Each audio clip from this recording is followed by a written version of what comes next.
Hey guys, स्वागत करते हैं फिर से एक नई वीडियो में। तो जैसे कि आपको लोग को पता है कि 22 मार्च को बिहार दिवस मनाई जाती है और बिहार दिवस पे हर कॉलेज हर संस्था में एक स्पीच तैयार किया जाता है और वहाँ के जो भी स्टूडेंट होते हैं वो अपना स्पीच देते हैं और वहाँ के जो भी फैकल्टी होते हैं वो भी अपने अपने भाषण के तौर पर देते हैं। तो इसी दौर में हम एक स्पीच आप लोग के लिए लेके आए हैं जो बहुत ही खूबसूरत स्पीच है, जो कि अभी आप लोग के सामने हम रखेंगे। तो चलिए इस कुछ मैटर पॉइंट को हम आपको शो करते हैं और पूरे एक अच्छी सी स्पीच आपको वे बाय वे आपको हम इसमें दिखाते चलेंगे। तो चलिए दिखाते हैं, आगे बने रहिए वीडियो में।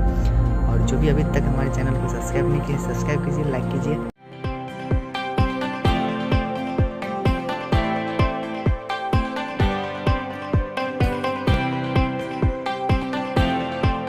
परम आदरणीय प्रधानाचार्य महोदय, विशिष्ट शिक्षकगण, अतिथिगण और विश्व के सबसे बड़े लोकतंत्र की युवा शक्ति और नव भारत के भविष्य को मेरा सादर प्रणाम। माननीय महोदय, आज बिहार दिवस के इस अवसर पर मुझे अपने अनुभवों, अपने विचारों को रखने का जो अवसर मिला है वह मेरे लिए अत्यंत गौरव एवं सम्मान की बात है। बिहार आज अपना 111वां जन्म दिवस मना रहा है। आज के दिन 22 मार्च 1912 को बंगाल प्रेसिडेंसी से अलग होकर बिहार अलग राज्य बना। इसके बाद फिर इसका दोबारा और विभाजन हुआ। वर्ष 1935 में बिहार से अलग होकर उड़ीसा राज्य बना और फिर वर्ष 2000 में झारखंड राज्य अस्तित्व में आया। आज हम आप लोगों के समक्ष बिहार के इतिहास और वर्तमान स्थिति पर अपना विचार रखेंगे। बिहार जिसकी वैभवशाली इतिहास इसकी सबसे बड़ी पूंजी है, तो लेकिन इसका पिछड़ापन इस वैभवशाली इतिहास पर भी सबसे बड़ा प्रश्न चिन्ह लगाता है। सबसे पहले हम आपको इसके वैभवशाली इतिहास के बारे में बताते हैं। महात्मा बुद्ध को बिहार के गया में ही ज्ञान की प्राप्ति हुई थी और बौद्ध धर्म की शुरुआत बिहार की धरती से ही हुई। यही नहीं, जैन धर्म के भगवान महावीर का जन्म भी बिहार के वैशाली में ही हुआ था और नालंदा के पावापुरी में उन्हें मोक्ष की प्राप्ति हुई। सिर्फ बौद्ध और जैन के ही नहीं बल्कि सिखों के 10वें गुरु गुरु गोविंद सिंह का जन्म भी बिहार के पटना साहिब में हुआ था। इसी बिहार की धरती पर सीता जी का भी जन्म हुआ। बिहार के सीतामढ़ी जिले में आज भी सीता जी का पूजन स्थान है। देश का सबसे पुराना हिंदू मंदिर मां मुंडेश्वरी का मंदिर बिहार के कैमूर जिले में है। कहा जाता है कि इसी जगह पर मां दुर्गा ने शुंभ निशुंभ के सेनापति चंडमुंड का वध किया था। दुनिया को शून्य देने वाला आर्यभट्ट का भी जन्म स्थान बिहार का ही पाटलिपुत्र यानी आज का पटना ही है। बिहार की वाल्मीकि आश्रम के लिए भी जाना जाता है। वाल्मीकि नगर अभी बिहार के वर्तमान जिला पश्चिमी चंपारण का हिस्सा है। आज योग के लिए सबसे पहले हरिद्वार का नाम आता है, लेकिन विश्व को पहली योग यूनिवर्सिटी देने का गौरव भी बिहार को ही पास है। बिहार के मुंगेर जिले में वर्ष 1964 में सत्यानंद सरस्वती ने योग विश्वविद्यालय की स्थापना की थी। यही नहीं, दुनिया का लोकतंत्र का पहला पाठ बिहार ने ही पढ़ाया था। बिहार के वैशाली में पहला लोकतंत्र स्थापित हुआ। तकरीबन 2600 साल पहले लिच्छवियों ने इसकी स्थापना की। वैशाली गणराज्य में राजा का चुनाव होता था, जिन्हें गणराज्य कहा जाता था। इसी तरह वैशाली से ही भारत का दूसरा शहरीकरण शुरू हुआ था। यानी जिस बिहार ने भारत को शहरों में बदलना सिखाया, आज उसी बिहार की 88% जनता आज भी गाँव में निवास करती है। बिहार अर्थशास्त्र की रचना करने वाली चाणक्य की भूमि है। चाणक्य की नीति से समुद्रगुप्त मौर्य ने मगध साम्राज्य की नींव डाली। चंद्रगुप्त मौर्य के पोते अशोक सम्राट ने भारत की अलग अलग साम्राज्यों को जोड़कर एक किया और अखंड भारत का निर्माण किया।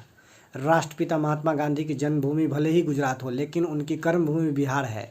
एक किसान को बुलाने पर महात्मा गांधी ने सन 1916 में बिहार के चंपारण पहुंचे और वहां 1917 में नील की खेती करने वाले किसानों पर जुल्म के खिलाफ चंपारण सत्याग्रह की शुरुआत की।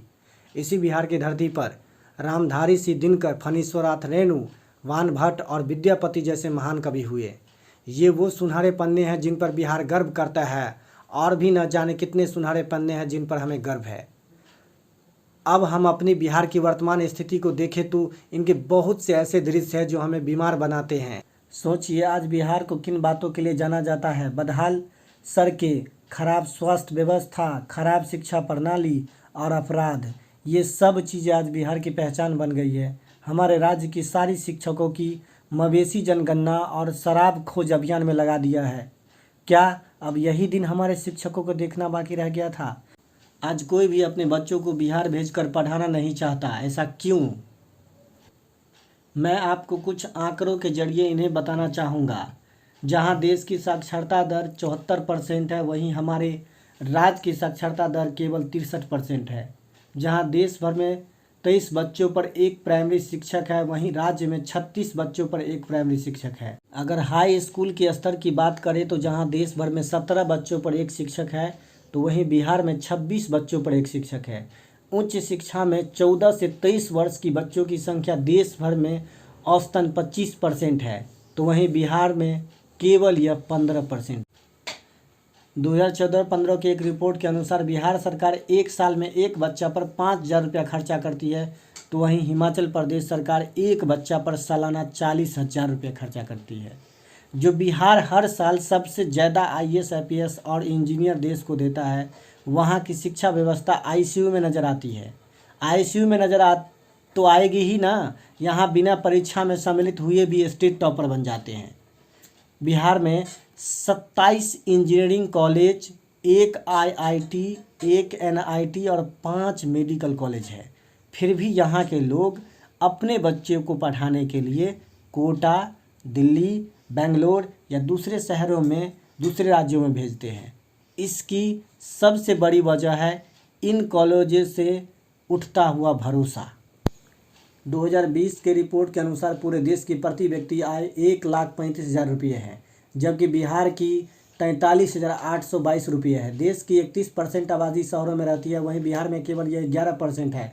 अब जिस राज्य की 89% आबादी गांव में रहती है, 76% आबादी कृषि पर निर्भर हो, तो वे ICU में ही न नजर आएगा।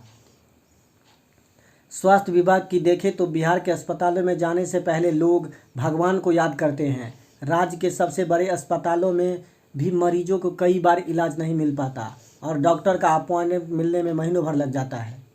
एक रिपोर्ट के मुताबिक यहाँ 29,000 लोगों पर एक डॉक्टर है और 8,645 लोगों पर एक बेड है, जबकि WHO के अनुसार 1,000 लोगों पर एक डॉक्टर होनी चाहिए।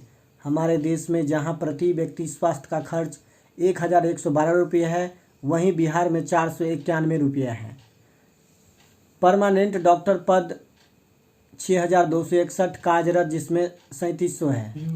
बेगूसराय में खाद का कारखाना हुआ करता था, आज ये भी बंद है। रोहतास का डालमी नगर सीमेंट के लिए जाना जाता था, अब वो भी बंद पड़ा है। मुंगेर में बंदूक की 39 में से सिर्फ 9 फैक्ट्री बची है। हिमाचल में जूट मिल हुआ करता था, बरसों पहले बंद हो चुकी है। राज्य के 28 चीनी मिलों में से केवल 10 चीनी मिलें ही कार्यरत है।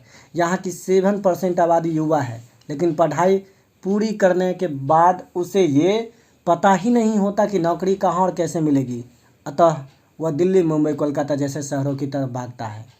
RBI की एक रिपोर्ट के मुताबिक बिहार की 50 लाख लोग पलायन करके मजदूर बन चुके हैं और बिहार के 7 जिलों के 58% लोग माइग्रेंट वर्कर बन चुके हैं, यानी विदेश चले जाते हैं काम करने। आज भी हमारे राज्य को लोग हमारी बेरोजगारी, हमारी गरीबी, पलायन और ख़राब शिक्षा व्यवस्था और स्वास्थ्य व्यवस्था से जानते हैं। स्वास्थ्य व्यवस्था की तो हम कोविड महामारी में हाल देख ही चुके हैं। हम आज भले ही ऐतिहासिक विरासत में समृद्ध हो, हम इस बात से भी नहीं मुकर सकते कि हम आज देश में सबसे निचली पैदान पर खड़े हैं। ऐसा नहीं कि हमारे राज्य में विकास नहीं किया है, लेकिन उस विकास को हासिल किया है जहां हम कह सकते हैं कि हम भी डेवलपमेंट वाले स्टेट में शामिल हैं।